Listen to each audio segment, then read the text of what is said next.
በዓለም ላይ እጅግ ጽኑና ምርጥ የእግር ኳስ ደጋፊዎች ካሉባቸው ጥቂት ሀገራት መካከል ሰርቢያ በግንባር ቀደምትነት ትጠቀሳለች። የሰርቢያ ታላላቅ ክለቦች በተለይም የቤልግሬድ ደርቢ የሚባሉት ሬድ ስታርና ፓርቲዛን ተጠባቂ ጨዋታቸውን በሚያደርጉበት ሰዓት ስታዲየሙ ከእግር ኳስ ሜዳነት ባለፈ ወደ ታላቅ መንፈሳዊ አደባባይነት ይቀየራል። በኦርቶዶክሳዊ ጽናትና በሀገር ፍቅር ስሜት የታነጸው ይህ ደጋፊ በስታዲየሙ በቅዱሳን ስዕላትና በሃይማኖታዊ ምልክቶች በማስጌጥ ለኳስ የገባው ሕዝብ ብቻ ሳይሆን መላውን ዓለም የሚያስደምም ትዕይንት እያሳያሉ። ተመልካቹ በስታዲየሙ መቆሚያቸው ላይ ግዙፍ የሆኑ የቅዱስ ሳቫን የቅዱሳን አባቶችንና የቤተ ክርስቲያን አርማዎችን የያዙ ምስሎችን ከፍ አድርጎ ሲዘረጋ ስታዲየሙ ቅጽበታዊ በሆነ መንገድ ወደ ቤተ መቅደስነት የተቀየረ ያክል ይሰማችኋል።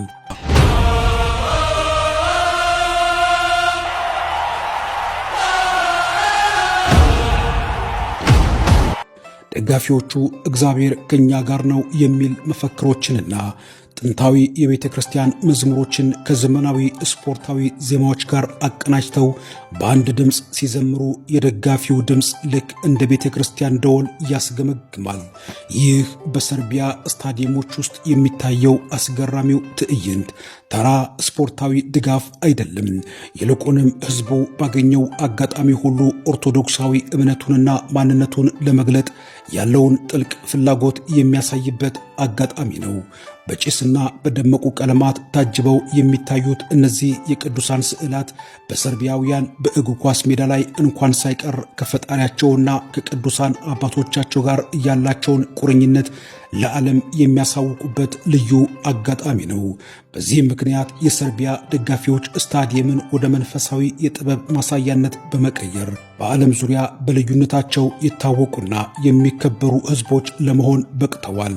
ለዚህም ደግሞ አንዱና ትልቁ ማሳያ የቅርብ ወራት ትውስታ የሆነው የሰርቢያው ክለብ ከፈረንሳዩ አቻው ጋር ያደረገው ጨዋታ ነው።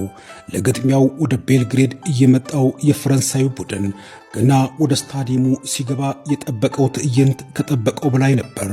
ጨዋታው ሊጀመር ጥቂት ደቂቃዎች ሲቀሩት መላው ስታዲየም በቅጽበት ወደ ታላቅ ቤተ መቅደስነት ተቀየረ። በሺዎች የሚቆጠሩ ሰርቢያውያን ደጋፊዎች ግዙፍና አስደማሚ የሆኑ የጌታችን የኢየሱስ ክርስቶስን ስዕላት በስታዲየሙ አደባባይ ላይ ከፍ አድርገው ሲዘረጉ ስታዲየሙ በመንፈሳዊ ግርማ ተዋጠ። በዚያው ቅጽበት በደጋፊዎቹ የሚዘመረው አስደማሚ ዝማሬና ድምፅ ስታዲየሙን ሲያንቀጠቅጠው ከፈረንሳይ የመጡት ተጫዋቾችና የቡድኑ አባላት በሚያዩት ነገር ተደመውና ተማርከው በቆሙበት ቀርተው እንደነበር ተነግሯል።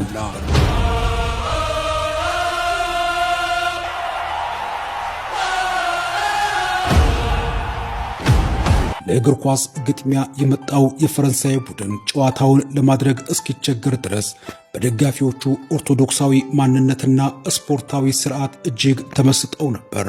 ስታዲየሙን በስዕላተ ቅዱሳንና በዝማሬ የማስዋብ ጥበብ ሰርቢያውያን እምነታቸውን በስፖርቱ ዓለም እንዴት ከፍ አድርገው እንደሚገልጡ ለዓለም ያሳዩበት ልዩ አጋጣሚም ነበር።